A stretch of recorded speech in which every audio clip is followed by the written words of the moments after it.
Alors, l'idée, c'est que c'est pas moi qui parle. L'idée, c'est que chacun, ça va être dur, hein, ici, puisse prendre le micro à son tour et nous raconter une petite anecdote qu'il a pu vivre avec notre ami disparu, Gilbert Veil. Alors, quelqu'un veut-il commencer? Moi, je peux commencer si vous voulez. Quand j'ai accroché les images que Gilbert avait préparées pour le 20e anniversaire, je les ai collées comme ça, au pif, quoi. Et puis je sentais dans mon dos qu'il me critiquait en me disant non, c'est pas comme ça qu'on fait, tu recommences.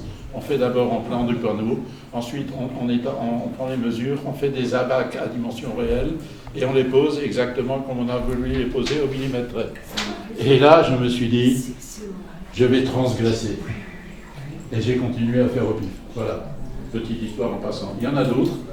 Et à la rue des Seigneurs, il y avait aussi Madame Schmitt, voilà, on dit des Schmoul. Elle vendait, elle était aussi juive, elle venait dans notre magasin tous les soirs. Et plus haut, il y avait le docteur Vix, puis la cour des Seigneurs, nos voisins d'en face. Alors il y avait les Veil, justement, il y avait aussi les sœurs couturières, il y avait Malika qui était en haut à droite, et les Veil étaient grossistes. Ça sentait bon le carambar, le malabar et le sucre. Et nous, on était clients chez eux. Et les Veil, il y avait la télé noir et blanc. Et tous les jeudis après-midi, les jeunes du marché au grain, du quartier au marché au grain, on allait voir les feuilletons. Et on était sur le canapé des Veil, quoi. Et j'ai aussi connu la sœur de M. Veil. On s'est reconnus lors de la marche blanche à Strasbourg pour Mireille Knoll, hein, c'est ça? Voilà, et on s'est tout de suite reconnus, et c'était super, quoi. Madame Veil, je la vois comme une maman, donc c'est la maman de Gilbert, on peut dire, hein, comme une maman bien bienveillante. Et on avait notre dauphine dans la cour, et pendant 10 ans, j'ouvrais le portail, je le connais par cœur. Après les Veil, en fait, il y avait encore... bon, j'aurais fait toute la description de la rue des Seigneurs. À l'époque, il y avait aussi le marchand de télé, M. Guis. Et à côté de Guis, il y avait une maison vide. Et avant la 6e, il y avait un hiver de neige. Nos parents étaient abonnés à une revue qui parlait beaucoup d'Israël. Donc une revue chrétienne, mais qui parlait beaucoup d'Israël. Et moi, je recopiais l'étoile de David. Parce que ça me fascinait, c'était pas facile de faire coïncider les deux triangles pour que ça soit harmonieux. Et donc, moi je suis graphiste, donc ça m'a déjà passionné à l'époque. Alors, un jour de neige, j'ai pris une boule de neige, et avec un caillou dedans, et j'ai dessiné une étoile de David à côté de la maison Guis. Et je l'ai vue en photo. Donc c'est moi qui l'ai fait avec de la neige. Et c'était simplement, cette maison était inhabitée. C'était sans relation avec Israël, quoi. C'était simplement, graphiquement, c'était un tableau blanc pour moi. Et voilà, c'est des beaux souvenirs qu'on a de Bouxwiller. Et on est très reconnaissant, en tout cas pour les parents de Gilbert, de nous avoir accueillis tous les jeudis. Voilà, ça faisait partie de notre culture. Merci. Merci. Voilà, alors je vais continuer dans ce que vous avez dit, puisque mon compagnon, donc Raymond Pielin, qui habitait Bouxwiller, il allait aussi donc, chez M. Veil. Et il aimait beaucoup y aller, et j'ai raconté ça à M. Veil en disant il aimait beaucoup y aller parce que le père de Gilbert Veil, eh bien, il ressemblait un peu à Charlot, à Charlie Chaplin, et effectivement, il a dit oui, il y avait quelque chose. Et cette première télé noir et blanc a été offerte par Gilbert Veil à ses parents. Voilà. Bon, l'autre petite anecdote, donc, je connais M. Veil depuis...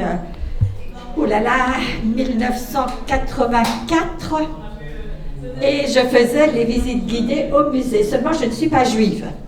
Donc, après chaque visite, je lui demandais, est-ce que j'ai pas raconté trop de bêtises? Est-ce que c'était clair? Alors, il me disait, oh là, bon.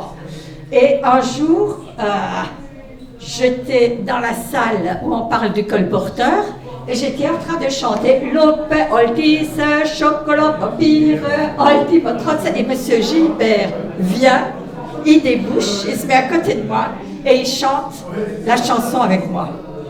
Et là, je me suis dit, eh bien maintenant, il a confiance en toi. Voilà. C'est tout ce que je voulais dire, hein, puisque depuis toutes ces années, j'ai encore d'autres histoires, mais voilà. Voilà, Monsieur Boulet. J'ai des attaches à Neuvillers-les-Savernes, deux souvenirs, l'un de 2000, quand Gilbert Weil a édité les graffitis de Neuvillers, après les travaux de 1984, et je l'ai cité aujourd'hui même, alors que nous faisions une visite du patrimoine juif de Neuvillers. Deuxièmement, en 2014, il y a eu un ensemble de fêtes, de célébrations du 400e anniversaire du collège, lycée, Lateinschule, Gymnasium, et Gilbert a donné un magnifique témoignage de son expérience. Il a été dans cette génération d'élèves qui sont passés de l'enseignement français à l'enseignement allemand nazi, et il a vu l'un ou l'autre de ses professeurs changer complètement, y compris de tenue. Et il a fait un témoignage absolument remarquable. Il était dans la même classe que Daniel Höffel. Et il y a une trace dans l'ADN de cet article que j'ai envoyé à Raymond, je pense. Tu ne te souviens pas? Je pense que oui. Voilà. Merci.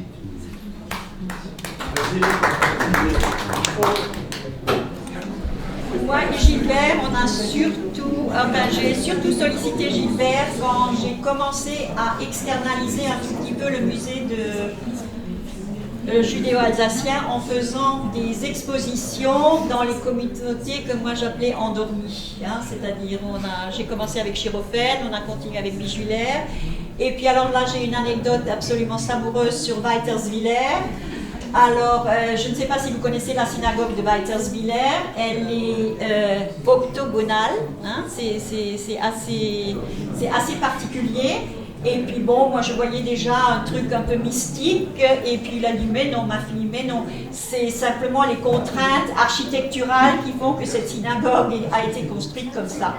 Bon, et après il m'a raconté l'histoire de l'arche sainte de Weiterswiller, qui est une arche voyageuse. Et la synagogue de Weiterswiller a été vendue à un particulier, un marchand de légumes. Et puis, donc, il avait fait en bas sa pièce principale et vraisemblablement sa chambre à coucher. Et un jour, il a dit, je n'en peux plus de dormir avec cette arche sainte derrière mon dos. Et alors, il l'a démontée pierre par pierre. Et il l'a ramené au consistoire, et le consistoire, disons, n'en a pas vraiment voulu.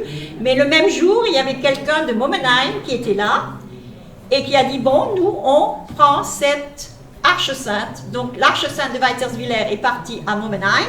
Et quand Momenheim est devenu un centre sportif, eh bien, l'Arche Sainte est partie à Strasbourg, à la synagogue de l'Esplanade. Voilà.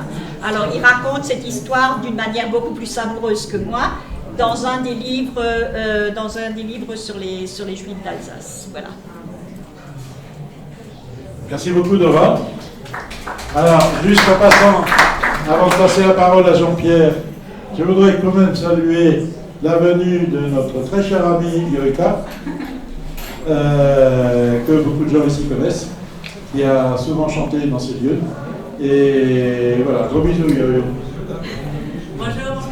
Alors, il y a toujours des gens qui se sont demandé pourquoi Gilbert a quitté l'Alsace, en 1945. Alors un jour, on a discuté de ça. Il me dit, bon, bah, son départ, donc il quitte l'Alsace. il part malheureusement obligé, il revient donc à la Libération, il va revoir ses copains, et il y en a ils avaient tous, la plupart disent-ils, des couteaux SS, Jugend SS, donc des scouts allemands on va dire, et ils l'ont menacé en disant finalement les Allemands auraient quand même dû t'avoir. Alors là il a décidé, c'est un pays de sale con, je m'en vais, je reviendrai plus. Il est revenu pour le musée. Alors voilà son départ, un peu contraint et forcé, je dirais, il part à Paris, puis il va ensuite s'établir en France. Et voilà la raison. Oui, il y en a une autre. Il y en a une autre précédente d'ailleurs, c'est quand ils sont revenus en 1945 avec sa famille. Ils sont arrivés de nuit en venant de Saunier. Leur maison était vide. Bon, elle n'était déjà pas occupée, c'était déjà ça. Mais elle était vide, donc ils n'avaient rien pour... donc ils avaient faim, ils demandent du secours. Et pour ça, ils vont au bistrot d'à côté, où le père de Gilbert avait ses habitudes, où il allait jouer aux cartes le samedi après-midi, le Shabbat après-midi. Et ils vont taper au volet du restaurant, le volet s'ouvre, et on lui dit « Ah, c'est vous, on ne pensait pas que vous reviendrez un jour », et on lui a refermé les volets devant le nez. Voilà, ça c'est un classique, oui, mais enfin c'est... Le père s'appelait Sylvain. Sylvain, oui. Oui, je l'ai bien connu encore. Qui veut prendre la parole? Moi, je veux bien, le mot. Vas-y. Bon, moi, je l'ai côtoyé qu'à partir de l'automne 2015, Gilbert Vaille.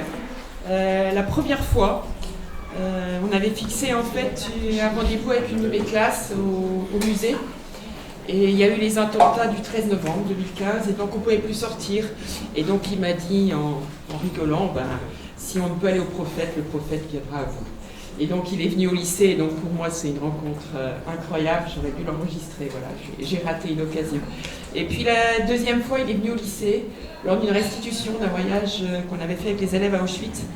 Et à ce moment-là, on était en train de faire une représentation théâtrale qui sera donnée ensuite au musée à l'automne. Et à la fin de cette présentation, qui était consacrée à Maurice Bloch, il a dit « Ah, je sais ce qu'il est devenu ». Voilà, donc moi c'est les souvenirs que j'ai de Gilbert Vaille. Et c'est vrai qu'après, nous avons discuté avec Raymond et avec lui. Et en fait, le titre de Kaddish pour un prof, il est directement lié à Gilbert Vaille. Voilà, moi je peux pas l'oublier, puisque voilà, je reprends Kaddish plusieurs fois, et il était là. Et après, j'ai eu beaucoup d'entretiens avec lui pendant l'été 2019.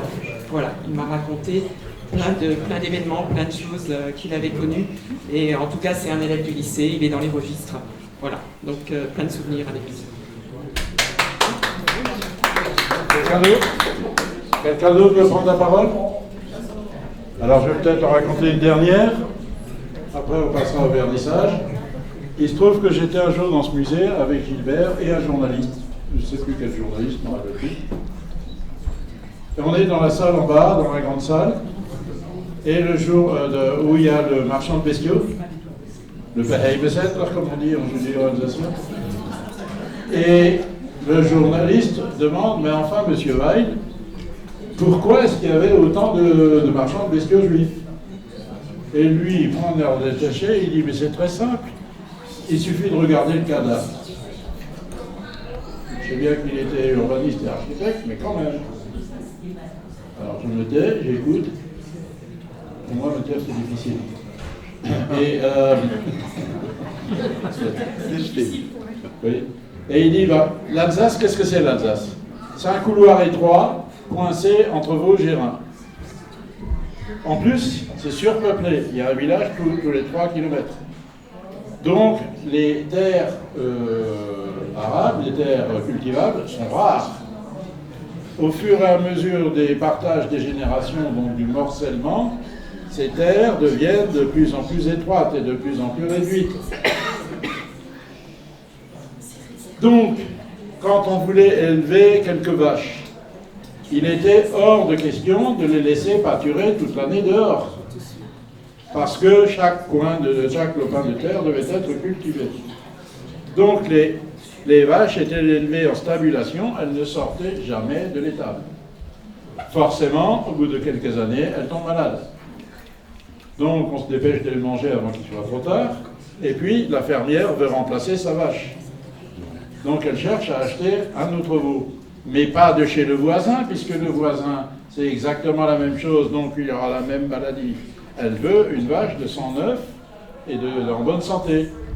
Et là, on va s'adresser aux marchands de bestiaux juifs. Qui connaît quelqu'un, qui connaît quelqu'un, qui connaît quelqu'un dont la tante a un cousin, qui a un beau-frère, qui connaît quelqu'un qui vend une vache en Suisse ou en Bavière. Donc il va partir en Suisse ou en Bavière, il va acheter sa vache, cash, il va la ramener à pied, et puis il va la vendre à la fermière qui n'a pas les sous pour la payer. Alors il lui dit, il dit à la fermière, combien tu peux me donner là tout de suite? Alors elle va dire peut-être une livre. Elle dit, bon, donne-moi une livre. Et elle dit, la fermière, et alors pour le reste? Eh bien pour le reste, ta vache là, l'année prochaine, elle portera certainement des veaux, et le premier veau qu'elle portera, il sera pour moi. Et voilà comment il s'agissait donc qu'on achète cash et on vend à crédit.